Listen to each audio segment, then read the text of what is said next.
چلے اسی تنخواہ میں سے جب بندہ بڑے بیٹے کی شادی کر کے بہو بیاہ کے لے آئے تو پھر بھی کام چلتا ہے، اور جب اس بیٹے کو اللہ بچے عطا کر دے تو اسی گھر میں، اسی آنگن میں، اسی چھت کے نیچے کام چلتا ہے۔ تو پھر تو مان جانا کہ چلانے والا تو نہیں، چلانے والا کوئی اور ہے۔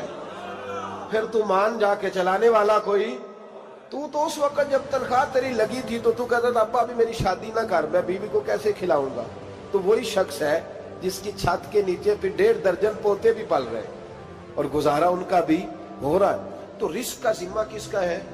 اللہ کا ذمہ۔ اب ہمیں پتہ ہے پہلی بات تو پریشانی اس لیے اتار دینی چاہیے کہ ذمہ ہمارا ہے ہی نہیں۔ اب دوسری بات یہ کہ ذمہ داری کس کی ہے؟ اللہ حکیم بھی ہے اور علیم بھی ہے، حکیم بھی ہے اور جانتا بھی ہے، اور اسے پتہ بھی ہے کہ دینا کس طرح ہے۔ اب ہم پتہ کیا کہتے ہیں؟ کہتے ہیں وہ جو بندہ پجاروں میں بیٹھا ہے وہاں اسے نہیں بیٹھنا چاہیے تھا، اور میرا حق تھا۔ تجھے زیادہ پتہ ہے کہ اللہ کو؟ بول کے بتانا کس کو پتہ زیادہ ہے؟ کیوں جی؟ تو آپ اصل ٹینشن پتہ کب لگتی ہے؟ جب بندے کہتے ہیں نہیں وہ پجاروں میری تھی، میرا حق تھا۔ وہ جب گزرتی ہے نا پاس سے مہران کے تو مہران والا ٹینشن بڑی لیتا ہے، حالانکہ اللہ کو زیادہ پتہ ہے کہ وہ حق۔ ایک بات اپنے ذہن میں یاد رکھ لیں، رٹ لیں کہ جو میرے لیے بہتر تھا میرے رب نے مجھے دے دیا، اور بات ختم ہو گئی۔ بس وصل اچھا ہے نا فراق اچھا ہے، یار جس حال میں رکھے وہی حال اچھا ہے۔ بس جو میرے حق میں بہتر تھا میرے رب نے مجھے، مسئلہ یہ ہے کہ تو اس پہ راضی ہونے کو تیار نہیں۔ حضرت علی کرم اللہ تعالیٰ وجہ الکریم نے میرے نبی پاک کی ایک حدیث بیان کی ہے، اور جناب علی جب یہ حدیث بیان کیا کرتے تھے تو حضرت مجاہد فرماتے ہیں یوں لگتا تھا کہ جیسے حضرت علی ہمیں ہر پریشانی سے نکال رہے ہیں۔ مولا علی شیر خدا رضی اللہ تعالیٰ عنہ فرماتے ہیں کہ مجھے میرے نبی پاک صلی اللہ علیہ وسلم نے ایک طریقہ دیا تھا ٹینشن فری ہونے کا، اور فرماتے ہیں مجھے تو بڑا راس آیا ہے، تم بھی اگر کر لو گے تو تمہیں بھی فائدہ دے گا۔ کہا وہ کیا؟ حضرت علی کہنے لگے محبوب علیہ السلام نے فرمایا تھا لوگوں تم اللہ کے دیے ہوئے تھوڑے رزق پہ راضی ہو جاؤ، وہ تمہاری تھوڑی عبادت سے تم سے راضی ہو جایا کرو گا۔ بس تم 2 نفل بھی پڑھو گے تو اللہ راضی ہو جائے گا، تم 1 رکوع بھی سویرے اٹھ کے پڑھو گے تو وہ راضی ہو جائے گا، وہ تمہارے 313 درود شریف سے راضی ہو جائے گا، تم اس کے دیے ہوئے تھوڑے رزق سے راضی ہو جاؤ۔ ٹینشن اس لیے ہوتی ہے کہ ہم راضی نہیں جو اس نے ہمیں دیا ہے۔ وہ حل میں مزید کی جو دوڑ ہے نا، حل میں مزید کی، بے قدرہ کچھ قدر نہ جاتی، کیتی خوب تسلی ہو، دنیا دار پجاری زردے، کتیاں دے گل ٹلی ہو، بک بک روشن اکھیاں تکیو ویک حویلی کلی ہو، تے کوچ نصیر اساں جد کیتی پہ جانی تھر تھلی ہو۔ تو یاد رکھیں یہ جو ہے نا مصیبت کے مال آ کیوں نہیں رہا، وہ سامنے والا پلاٹ میرے گھر کے سامنے ہے گھر کے سامنے، پر رجسٹری میرے نام کیوں نہیں؟ یہ مصیبت سانس نہیں لینے دیتی۔ موٹر سائیکل کھڑی کرتا ہے نا جب آ کے دکان سے روٹی کھانے آتا ہے، دفتر سے گھر آتا ہے، کاروبار سے آتا ہے، تو جہاں موٹر سائیکل کھڑی کرتا ہے وہ ٹینشن بڑی ہے کہ کبھی میری ہو جائے نا یہ والی جگہ، تو میں یہاں بھی بورڈ لگاؤں اپنے نام۔ اس نے مالی پریشانی پیدا کی۔ تو جس حال میں ہے، کیونکہ تو نے اپنا یہ حال خود نہیں بنایا، جس نے بنایا ہے وہ بڑا بہتر جانتا تھا کہ تو اسی حال میں اسے اچھا لگتا ہے۔ تو اسے اسی حال میں، ایک بزرگ تھے تو ان کی طبیعت بڑی علیل ہو گئی، بیمار ہو گئے، تو اللہ نے آزمائش دی تو کیڑے پڑ گئے وجود میں۔ ایک کیڑا یہاں سے کھا رہا تھا، اللہ والے بڑے راضی رہتے ہیں اس کی رضا پہ، تو کیڑا یہاں کھا رہا تھا تو نیچے گر گیا، تو بابا جی نے اٹھا کے پھر وہاں رکھ لیا، کہنے لگے جب اس نے تیری ڈیوٹی مجھے کھانے کی لگائی ہے تو میں اس بات پہ راضی ہوں، تو نیچے کیوں گرتا ہے؟ بٹ ٹھیک ہے کھا، جب اس نے تجھے ڈیوٹی جو تیری لگائی۔ سالبہ بن عبد الرحمن ایک صحابی تھے، سالبہ غالباً نبی پاک صلی اللہ علیہ وسلم کی خدمت میں آئے، کہنے لگے یا رسول اللہ صلی اللہ علیہ وسلم غربت بڑی ہے، میرے لیے دعا کریں اللہ زیادہ مال دے۔ تو محبوب صلی اللہ علیہ وسلم نے فرمایا تو جس حال میں اچھا ہے وہ تیرے لیے بہتر ہے، اس میں تو ہے وہی حال تیرے لیے۔ مشکل ہے نا یہ جواب سننا۔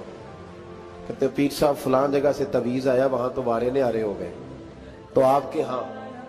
تو میں کہتا ہوں یہ تویز دینے والا اگر تویز دے کے امیر بناتا ہے تو پہلے خود کیوں نہیں بنتا؟ یہ خود تو 150 کا تویز بیچ رہا ہے، اپنی بیچارے کی حالت یہ ہے۔ اگر اتنا ہی تویز اس کا چلتا ہوتا تو پہلے 5 پجارو اس کے دروازے پہ کھڑی ہو۔ عجیب چکر ہے اور عجیب جگہ لوگ الجھ گئے، سمجھتے ہی نہیں بات کو۔ یا رسول اللہ صلی اللہ علیہ وسلم دعا کر دے تو محبوب نے کیا فرمایا؟ فرمایا تو جس حال میں ہے نا وہ حال تیرے لیے بہتر ہے، اسی میں رہ۔ کہ نہیں حضور دعا کرے۔ فرمایا سال بعد تو باز آ جا۔ حضور دعا کرے۔ فرمایا تو باز آ جا۔ 2-3 دفعہ کا ضد کی، محبوب نے فرمایا جا، پھر اللہ تجھے زیادہ پیسے دے گا۔ چند بکریاں خریدی، اتنی برکت ہوئی کہ بکریوں کے ریوڑ بن گئے۔ پھر کچھ بکریاں بیچ کے گائے خرید لی، ان کے بھی ریوڑ ہو گئے۔ پھر کچھ اونٹ اونٹنیاں لے لی، ریوڑ ہی ریوڑ۔ پہلے 5 وقت مسجد میں آتے تھے، اب فجر اور عشاء رہ گئی۔ پھر مال زیادہ ہوا تو مدینے شہر میں کوئی جگہ ہی نہیں، مدینے سے باہر حویلی خریدی، پھر جمعہ ہی رہ گیا۔ جمعے کے جمعے آتے، زکوٰۃ کا حکم آیا۔ میرے نبی کریم علیہ السلام نے حضرت ابو ہریرہ کو بھیجا، فرمایا جا اسے کہہ تیری زکوٰۃ بنتی ہے 2.5%۔ 10 کروڑ روپیہ ہو تو کتنی زکوٰۃ بنتی؟ بھئی 1 کروڑ کی 2.5 لاکھ ہوئی نا، تو 10 کروڑ کی کتنی ہوئی؟ تو بڑی مصیبت ہے جب بینک سے میسج آتا ہے نا کہ 25 لاکھ نکل گیا تیرے اکاؤنٹ سے، بہت بڑی مصیبت، بڑی ٹینشن ہوتی ہے۔ ایک صاحب میرے پاس آئے، ان کی زمین اچانک مہنگی ہو گئی، اچانک پہلے کچھ 15-16 لاکھ کی ایکڑ زمین تھی، پھر وہ کروڑ کی ہو گئی۔ تو میرے پاس آئے، کہنے لگے وہ 10 کروڑ روپے بنتے ہیں تو زکوٰۃ، تو میں نے کہا آپ نے کیا کیا؟ زری زمین پہ عشر آتا ہے، اس پہ زکوٰۃ نہیں آتی، تو آپ نے کیا کیا؟ کہنے لگے وہ کچھ سوسائٹی کے رول کے مطابق میں نے فائلیں وغیرہ لے لی ہیں، اب میں نا کبھی موقع آئے گا تو ان کو بیچوں گا۔ تو میں نے کہا اب تو آپ کا یہ مال ہو گیا بزنس کا، تو اب تو اس پہ زکوٰۃ آئے گی۔ 10 کروڑ پہ جب 25 لاکھ سنا تو کہنے لگے فوراً دینی پڑتی ہے کہ تھوڑی تھوڑی سے بھی کام چل جاتا ہے؟ تو میں ان کا چہرہ دیکھنے لگا، میں نے کہا نہیں وہ تو آپ کو پتہ ہے، ویسے حضرت عمر فرمایا کرتے تھے بانٹ کے نہ دو، کوشش کرو کسی ایک کو دو، چلو کسی کا تو کچھ بن جائے، تو ایک کو ہی دینی چاہیے۔ کہنے لگے تو مطلب یہ ایسا ہی حکم ہے؟ میں نے کہا آپ کسی اور سے تحقیق کر لیں۔ اب یہ بھائی لیتے وقت نہیں تجھے ٹینشن ہوئی کہ 15 لاکھ کا کروڑ ہو گیا، تو اس وقت کبھی تو نے کہا کہ یا اللہ، تو یہ کیسی سوچ ہے مسلمان؟ کس طرح کا اس کا؟ ہمارے ہاں جب کسی آدمی پہ حالات خراب ہوتے ہیں نا، تو سب سے پہلے وہ اس طرح کرتا ہے کہ جو میں کہیں اللہ کے رستے میں دیتا ہوں پہلے اسے بند کروں۔ جس رستے تجھے آ رہا تھا پہلے تو نے وہ رستہ بلاک کیا۔ حضرت اسماء بنت ابی بکر صدیق کہتی ہیں میں حضور کو مسجد کے لیے، ادارے کے لیے، صحابہ صفہ کے لیے کچھ دے رہی تھی، تو میں نے گننا شروع کیا تو حضور مسکرانے لگے۔ حضور مسکراتے کیوں ہیں؟ تو فرمانے لگی، محبوب فرمانے لگے اسماء اللہ کے رستے میں گن گن کے نہ دیا کر، ورنہ وہ بھی تجھے گن گن کے دے گا۔ تو اس کے رستے میں بے حساب دے، وہ بھی تجھے بے حساب ہی عطا فرمائے۔ لیکن پہلے یہ والا پہلے دروازہ بند کرو، یہاں سے پیسے ختم ہو رہے ہیں۔ تو اس طرح کرنا بھائی، اس دفعہ سوٹ ذرا گرمیوں والے نہ خرید، لیکن جو تو اللہ کے رستے میں دے رہا ہے اسے دیتا رہے۔ لیکن ہم اپنا نقصان کرتے ہیں، زیادتی کرتے ہیں اپنے ساتھ۔ میں نے آپ کو پہلے بھی بتایا تھا پیار کی بولی ہے، پھر بولتا ہوں۔ ایک بڑے بڑے پیار والے دوست ہیں، ایک دفعہ مجھے کہنے لگے کہ آپ کئی دفعہ اعلان کرتے ہیں تو مجھے اچھا نہیں لگتا، اور آپ ادارہ بھی بہت زیادہ بننے والا ہے، بڑی چیزیں میں دیکھتا ہوں جو ہوں تو بڑا نظام اچھا ہو جائے، آپ دعا کریں اللہ مجھے پیسے دے تو میں بڑے سارے خرچ کروں گا اس کے رستے میں۔ تو میں نے کہا یا اللہ اسے 10 کروڑ دے، یہ 9.5 کروڑ تیرے رستے میں دے دے گا۔ تو وہ چپ کر گیا، جس طرح آپ نہیں کر گئے سارے، چپ کر گیا وہ بھی۔ اس نے کہا جی نہیں جی انشاءاللہ کریں گے۔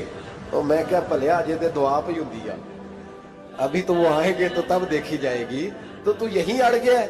یعنی 9.5 کروڑ اللہ کے رستے میں خرچ کرنے کی دعا پہ بھی آمین کوئی نہیں کہتا کہ چلو آمین ہی کہہ دے۔ تو میں کہا تینوں تے 50 لاکھ بچتا سی پیا، لیکن تو اس سودے پہ تیار ہے۔ جب یہ سوچ ہوتی ہے، یہ غلط سوچ ہے، یہ بات تو اگر تے مسکرانے والی، لیکن یہ سوچ صحیح نہیں۔ حضرت عثمان غنی رضی اللہ تعالیٰ عنہ کہتے ہیں جس وقت نبی پاک صلی اللہ علیہ وسلم نے اعلان کیا نا جنگ کے موقع پر کہ 800 سپاہیوں کا خرچہ چاہیے، کہتے ہیں میرے پاس 600 کا تھا۔ یہاں ایک روایت میں حضور نے 1000 کا اعلان کیا تو میرے پاس 800 کا تھا۔ جب 2-3 دفعہ نبی پاک نے اعلان کیا تو کہتے ہیں میں نے کھڑے ہو کے کہا یا رسول اللہ پورا 800 میری طرف سے۔ کہتے میں نے 200 سپاہی کا خرچہ ادھار اٹھایا لیکن پورے 2 مہینے نہیں گزرے تھے، رب کریم نے مجھے کئی گنا کر کے پیسے واپس عطا فرما دیے۔ پر بات تو یہ ہے کہ تیری وہاں لو لگی ہو، تو تجارت کرتا ہے ان لوگوں کے ساتھ جو کیا دے سکتے۔ تو سالبہ کے پاس حضور نے پیغام بھیجا، پہلے تو کہا تیرے لیے بہتر نہیں مال، جب اصرار کیا تو بڑی برکت ہو گئی، بڑا آیا تو فرمایا زکوٰۃ دے، 2.5 زکوٰۃ ہے۔ اب جب سوچا کہ 5 اونٹوں پہ ایک بکری جائے گی اور بڑا سارا مجھے دینا پڑے گا، اب جب غور کیا تو یہ تو نہ کہا کہ میں نہیں دیتا۔ حضرت ابو ہریرہ سے کہنے لگے نبی کریم علیہ السلام کی خدمت میں عرض کرنا کہ میں خود آؤں گا۔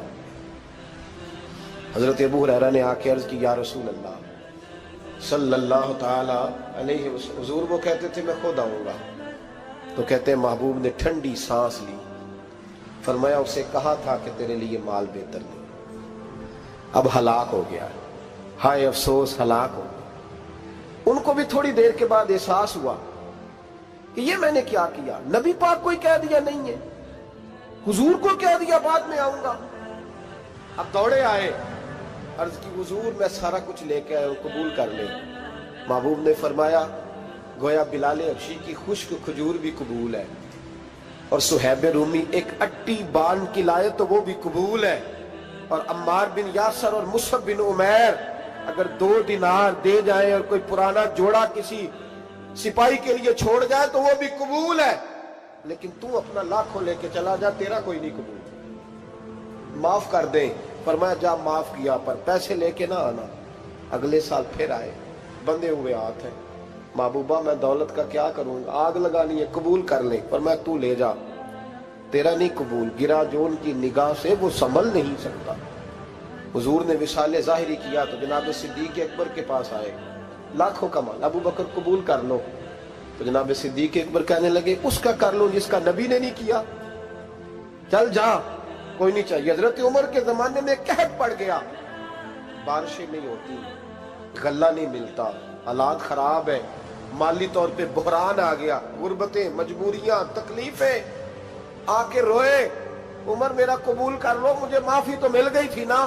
فرمایا معافی اپنی جگہ پہ، پر جس کا مصطفیٰ نے قبول نہیں کیا۔ بہت سارے لوگوں کو پتہ ہی نہیں کہ ان کا قبول ہی نہیں ہوا، اور وہ الجھے ہوئے، انہیں خبر ہی نہیں کہ اصل بات کیا ہے۔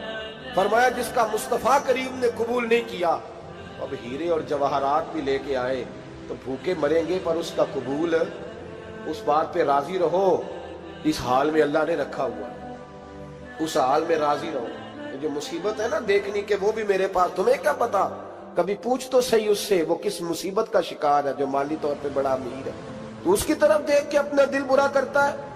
بس جس حال میں رب نے رکھا ہے اس حال میں رہ۔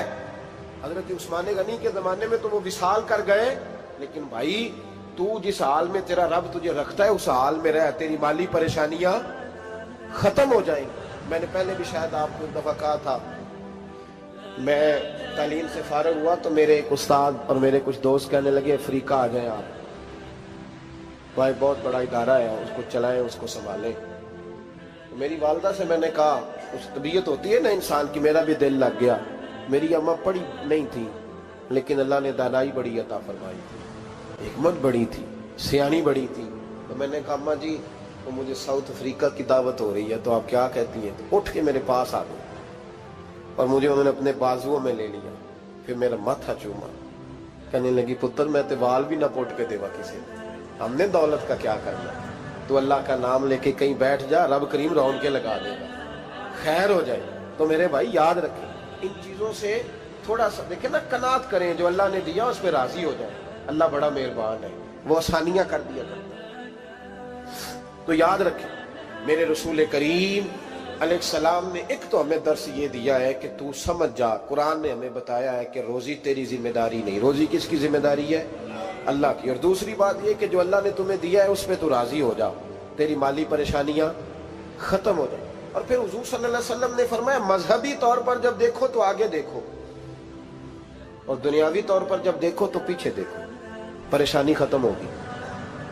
مذہبی طور پر جب دیکھو، جو 5 نمازیں پڑھتا ہے وہ تہجد پڑھنے والے کو دیکھے، اور جو تہجد پڑھتا ہے وہ اشراق چاشت پڑھنے والے کو دیکھے، اور جو بندہ اشراق اور چاشت پڑھتا ہے پھر اس کو دیکھے جو سارا دن مصطفیٰ پہ درود پڑھتا ہے۔